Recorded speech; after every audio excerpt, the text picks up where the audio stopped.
So guys, we are so excited to have our good friend and actually client, Marla, here with us today.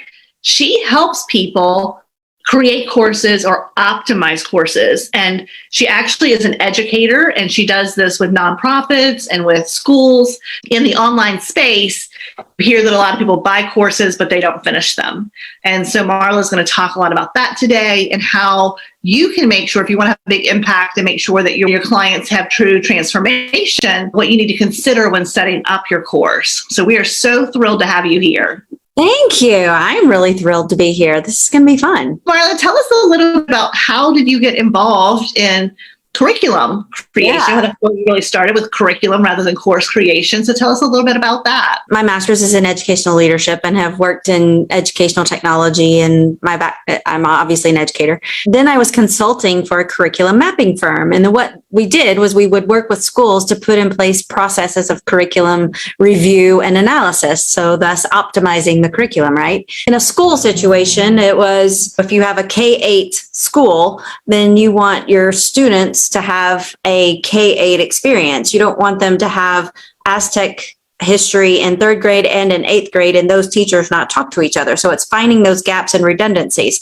So using my curriculum mapping techniques, I would teach them how to use our software the company I worked for, to implement curriculum mapping to then optimize and analyze their curriculum. So when the pandemic hit and I live in Isla Mujeres, Mexico, and have lots of tourism businesses. So when that shut down, I started doing lots of courses and online courses. And I thought, gosh, this course would be so much better if they would do X, Y, and Z. Or, I wonder why did I not finish this course? And then I would start beating up on myself. I don't know if you guys have ever done that, but when you buy this course and you think, God, I spent that money and I haven't even finished it. But then I started questioning why. And what I found was, one, maybe people don't finish courses. And this was when I first started thinking was, I want to help people finish courses. Maybe finishing the course isn't necessarily the goal, because maybe I got what I needed after the third module. So maybe that's not the right measurement, but the measurement could be, how engaged is your audience in what you're doing? And are they getting the results that you promise? What is it that you want your audience to say about your course 2 years from now? Just a simple statement. It doesn't have to be perfect or beautiful or perfectly crafted, but what do you want them to say? And reviews and referrals are how we grow our business. So what if we wrote our review of what we want our audience to say about our product, our course or program before we start, and then make sure we deliver that? So using curriculum mapping, we're able to do that. Wow. You always love that. Yeah. That's fantastic. Yes. So I think the other thing, because Jeanne and I have been in the online space for about 15 years now. We started off with courses on Udemy when Udemy just came out, and they're actually about to go public, which I think is pretty cool. But we've had a membership site, which was a subscription site. So we've done a little bit of everything over the past 15 years. One of the things that I think we didn't know early on, and I find that a lot of people who are new to the space don't realize, is that you're always improving what you have out there, right? So unless it's something super simple that never changes, then you're always optimizing it. You're always looking to improve it. One of the reasons why we give lifetime access to our program is because sometimes things do change. Technology changes. Tools that are available change. So we want to make sure that we can always improve our program so that we can help people, even if they've completed it. Sometimes people still can use additional tools or better ways of doing things. And so do you find that a lot of people maybe just don't even know that they should really look outside themselves to optimize their course, to get help, another set of eyes, so to speak, to help them really make sure what they're teaching is on point and people are getting transformation? I do. I think it's a lot of work putting together a course and all of the videos. Once you get it done, the whole thought of, oh my gosh, I have to go back and rethink through that all again. It's overwhelming, not knowing what I don't know about that. And even for myself, my own course as a perfectionist, going back to relook at something, it's a little daunting. So I think having someone to do that with. So for example, yesterday I was working with a client, and this is my third session with them, and they have a nonprofit group in Canada. And we sat down and we just mapped out a whole module, even if it's not correct, even if they change something, just going through that with them and having someone to sit down and say, okay, do this first, do this. And then it forces you to think through it in a different way. And I think just sometimes having someone to help go through that and help you to think about it a little differently is always helpful. Yeah, definitely. What's the best format for recording and posting videos for courses? Depends on the platform. I know all of us use Go High Level and ours, and it's really easy. I've looked at Teachable and Udemy as well. Thinkific I've used, and it's just a matter of uploading the video. Everyone that I've ever used make it really simple. You just create your video and then just upload it. Yeah. Yeah, if I can give a plug for Go High Level, one of the advantages of using that is that you are able to upload the videos right into the software, and there's no limit on the size of the video or how many videos. That was the way ClickFunnels was, whether you were setting a course on it or you were doing videos for ads or landing pages. That was one of the things that drove you nuts, I remember. Where do you actually record the videos, on what platform? Like I use my StreamCam, and I have a mic that I use, but we use that on our live shows every Friday, and it allows you to have text on the screen. You can share your screen or just your camera. You can add more people in. So there's a lot of different things you can do with that as well. Absolutely. I'm going to jump in here. So we actually, with our program, we are in the third iteration has been done. They always tell you when you create something to start off with your beta, teach it live, which we did, got a lot of great feedback. Then we went on to our founding members and we made some changes. And then we went in and added some more changes because, again, we're always listening to what you guys have to say. And that's how we improve our program. One of the things that you guys had asked us for was actually to train your virtual assistant. So we actually created a whole new training portal for virtual assistants. And one of the things that I learned when we first spoke, Marla, was the concept of recording things in chunks, in small sections. What else do you think people can do as far as improving their course, optimizing their course? That's a really good one. And that chunking part is part of my refocus system, which is refocusing on your course. And refocus is an acronym for several things. And the C in refocus is chunk, because Dr. David Seuss is a brain research guy on learning. And he has a whole chart that I use that talks about a 20-minute learning episode is really optimum, and how many minutes you actually have their attention and when is the optimum time for them to learn in that 20 minutes. And so that's when you need to plan your action items. That's when you need to ask your questions so that you're re-engaging them, so that when it comes back up at the end of the 20 minutes, when you have their attention again, that's when you're reiterating everything you've said. And the working memory can only hold about 3 to 5 pieces of new information. And so just thinking more intentionally about what you're doing and how you're chunking it, how much you're giving. That's awesome. Yeah. I love that. And being able to spiral your content, when you do map it out, it forces you to think about what are your audience, what do they need to know, and what do they need to be able to do? Because just knowing is not enough.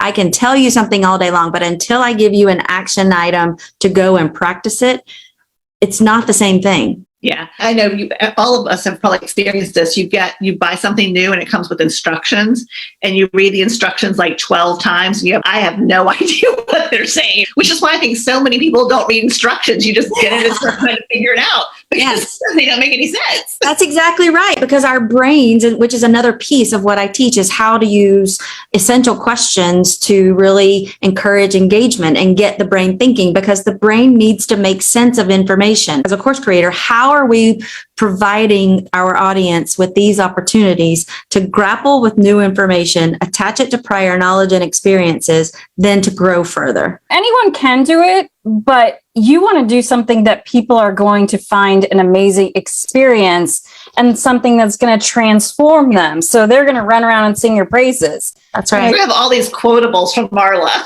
I know, right? We're going to have a whole series of them. Yeah, I think when you were talking about getting feedback, I think if you're selling a lower ticket course, or you're selling something for $997 or less, $37, $497, it's often that course is just recorded and you just do it. There's no interaction with the course creator. And so that means the people that are selling low ticket items are often not getting any feedback. Selling something higher ticket, which is anywhere from $1,000 to $2,000 and up, which is considered high ticket, you're generally doing at least group coaching. So you do get a lot of feedback. If you're open to it, I know one of the things that we try really hard to do, and I think we're doing a good job, You guys often tell us what you think we should do, which I love. So now we just attract bossy people like us. I don't know. But like always asking for feedback. Yes, you're one of our bossy people. We love you. But yeah, so just saying like, hey, like this, we've created it for you. And we know we're not perfect. Is there anything that you feel like we've left out or that we have too much of? And so just constantly looking for that feedback, because we would have never really thought to create a marketing virtual assistant training portal, like the concept of listening to what people want, that trigger your thoughts, and the virtual assistant training portal that you guys asked for. Or do you feel like there is a way that course creators should look for or encourage feedback? And different ways to collect feedback. Some lower ticket courses, and this is a very simple, bad example, and it's oversimplified, and I get it. If the instructions are more complex and I've got the wrong piece backwards and I don't know that I have it backwards, then I'm not going to find success. If it is something that is more complex and there are different ways of doing it, then you definitely need the feedback. But if it's something that is a little more complex, like creating a course or video marketing or any of those things, you need that feedback because it changes based on where you are in your thinking. And that kind of goes to your point, your question that you just asked. How do you give or take that feedback? Yeah, you're just making me think when you were talking about that, about sometimes it's a matter of bringing people in, knowing people are coming in at different levels, but just being accommodating that. And it might be like, for me, that's two groups. Either you have a course or you don't. And then I'm going to narrow it down. And from there, I don't think you need to touch every person to be able to do that. I think you could probably categorize that. And once you've done it enough and you have enough experience and you have enough feedback. So being able to use that feedback that you're getting and apply it to a specific category, so to speak, and then people self-categorize, and then they are probably going to have some of the same questions. Yeah, absolutely. Yeah. And it's interesting too, because I think everybody wants social proof. Everybody wants the video testimonials and the Google reviews and the Facebook reviews and all the lovely things that are said. But really, those are great. The social proof is great to let other people know that you're doing a good job. But it really is the constructive criticism or the ideas that people bring to you that has the ability to take something that you're doing that may be really good and turn it into something flipping amazing. Well, and I love for people to always see other people's questions and how I might have helped them through it. I do that as well. When I'm looking at programs, I'm looking for other people who are asking the same questions that I have, because I want to see what answers they got. Right. Yeah. Yeah, and that's one of the things that's cool about a Facebook group, right? You can search topics and see what other people have asked and what was answered. And I said, but one of the things I love, I didn't know I would love it as much as I do, is with the group coaching, is how everyone is at different levels. So it's great if you're newer to our program and you're listening to people who've already hired their virtual assistants, and maybe they've had a great experience and maybe they have not had a great experience, but you're learning from whatever their experience is. So Right. one of the things that I didn't realize I would value as much about group coaching is just, like you said, learning from what other people are asking and then being able to support each other within that group. And I think that's a higher level of learning. There is a learning spectrum. It's called Bloom's Taxonomy. It's not really anything new. You start with the lower level. And this is another thing I teach in my course, this looking at your modules and what you're asking people to do and the action verbs that you're using. It's easier for me to describe something, identify something, than it is to analyze something and compare it to something else. And then that's a higher level thinking skill. And then to create something of your own with its own fruition, and to make sure that your course that you're using, and there are specific action verbs that actually go with each of those little that in the range on the spectrum. And so you want to make sure that you are not jumping from identify to create without having all the verbs in between. Yeah. So tell us what would be the difference between somebody who'd had a course for a long time. It's a matter of creating a curriculum map. And when I use an Excel spreadsheet for that, and then I just start to plug things in. That's where you start if you don't have a course. Start with the end in mind. What is it that you want the audience to walk away with and say about your course 2 years from now when they're thinking back on what they learned and got out of this course? What do you want them to say? That's awesome. I think when you talked about people come in with different levels of knowledge, but being able to have a bonus about YouTube so people who don't need it don't have to watch it. So it's removing things and making them understanding how the process could be. It's not necessarily a direct line. You may start somewhere else and, like you said, circle back. Right. It's almost like you could do, this would be a way to do a feedback loop, to check in and say, where are you on the spectrum? And if you're here, go watch this video. If you're here, go watch this video. And you can also then connect other people talking. Once you've got your course has gone through several cycles, you could even have people like me that I've gone through your course and I'm talking about how I hired my VA and what I went through what I learned from the first time to the second time. And because someone else is going to resonate with that. Yeah. And so that's like a little feedback loop. Yeah. We'll definitely put Marla's information. I know she's got a lead magnet, so we'll put that in. But if she wanted to book a call with you, or if anyone wants to book a call with you, how can they do that? RefocusedIncome.com.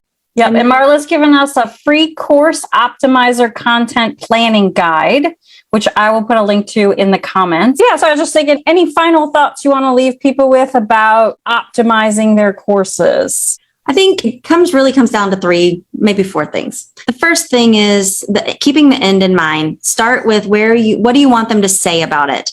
Write that down and then look and break that into parts. And don't give too much information. And know in your mind, what is the evidence of understanding? How do you know when they get it? And then plan what they need from there and chunk it in a way that's not too much information at one time and you're meeting people where they are.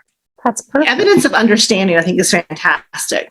Yeah, it's a big part of it. What would you say is an example of evidence of learning what you're teaching? Yeah, it does. So give me an example of something and I'll give you an example of evidence of understanding. So hiring a virtual assistant, like what we taught you. What will be the evidence of understanding in that particular module? They hired a virtual assistant. Okay. Successfully and Right one. So evidence that they're not understanding is that they hire the wrong virtual assistant, which we've all done. I actually hired the wrong virtual assistant for a project not long ago. I knew it right after I hired her. And yeah, you just have to correct your mistakes.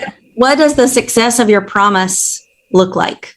Yeah, I think for us, like, this is an interesting question because so often people ask us things like, why don't you just hire the virtual assistant for me? And what I always say is that because it's a skill set you should really know. You're a great example. You've hired 2 full-time virtual assistants and you have 2 doing project work for you. I had hired that person for you. You wouldn't have gotten that understanding. You wouldn't have learned how to do this on your own. The other thing is my personality is going to be, and so it's important that you're interviewing them because it has to be the fit for you and how you communicate. And on top of that, which I find to be just amazing, is that so often our clients are actually able to hire virtual assistants that are in the same field that they're in. So they're passionate about the same things. They speak the same languages. They're sharing new information that they're finding with each other. So that builds like this great relationship. Awesome. So Marla with refocusedIncome.com, if you want to actually have a conversation with her, and we will put the lead magnet in the comments below.